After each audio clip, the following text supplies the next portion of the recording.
Pour Pierre, nous apprenons que l'Église est une nation sainte. 1 Pierre 2,9. Selon la citation d'Exode 19,6. Comme nous le savons, une grande quantité de lumière est jetée sur cet aspect dans l'Ancien Testament. C'est un peuple tiré des nations pour la cause de son nom, pour qu'il forme ici-bas et à présent une nation céleste, une nation d'un ordre différent. Le mot céleste lui-même, bien sûr, entraîne cela avec lui. Une nation céleste tirée des nations et se trouvant cependant au milieu des nations. Et il y a 3 choses à noter en relation avec cette conception d'Église en tant que nation. La première chose est le principe ou la loi de la séparation.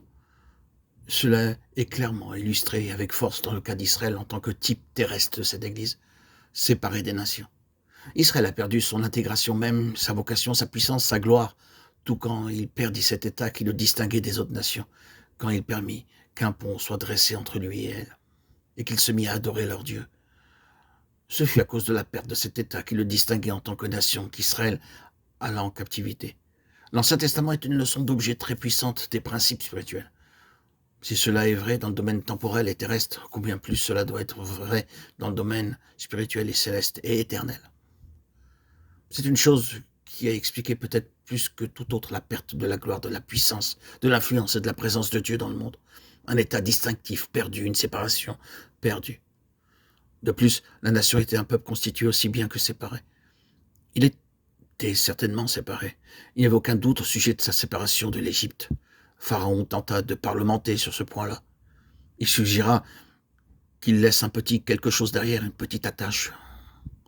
Non, dit le Seigneur par l'intermédiaire de Moïse, il ne restera pas un ongle. Exode 10, 24, 26. Et puis, considérez la brèche que Dieu a faite, le fossé qu'il a placé entre Israël et l'Égypte. Tout cela est très représentatif. Mais ensuite, quand il les fit sortir et constituer avec eux une nation, ils sortirent comme une multitude. Nous pourrions presque dire comme une cohue. Et puis, Dieu les prit en main pour les former et les constituer en une entité dotée de lois et de principes spirituels gouvernant chaque détail de leur vie.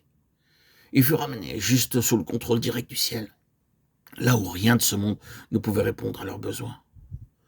Leurs ressources étaient entièrement d'en haut. Ils étaient un peuple constitué sur des principes célestes, sous un gouvernement céleste. Et c'est cela, l'Église. Troisièmement, dans sa vaste déclaration, Pierre nous dit que le but de notre appel est d'annoncer les vertus, les excellences de celui qui nous a appelés, de celui qui nous a appelés des ténèbres à son admirable lumière. La vocation de la nation est d'exposer ses excellences. En d'autres termes, de montrer combien Dieu excelle, combien il est transcendant. C'était là l'appel d'Israël, et si cela fut vrai de façon limitée et terrestre, combien plus cela est vrai de façon céleste et universelle de l'Église. Exposer ses excellences, combien il excelle, c'est là ce qu'il cherche à faire constamment.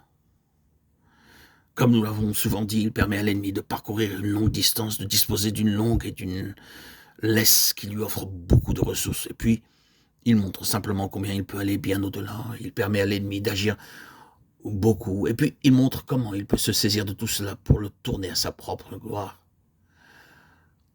Oh, ces excellences manifestées dans l'Église et par son moyen, voilà quelque chose à souligner. Considérez le livre des Actes de ce seul point de vue et constatez l'accomplissement de ce que Paul a dit bien des années plus tard. Je veux que vous sachiez, frères, que ce qui m'est arrivé a plutôt contribué au progrès de l'Évangile. Philippiens 1,12. Pensez simplement aux choses qui lui sont arrivées.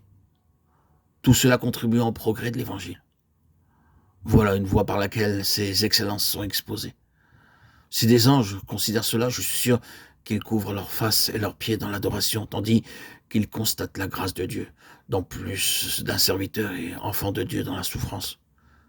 Les excellences de la grâce. La grâce. Quelle merveille.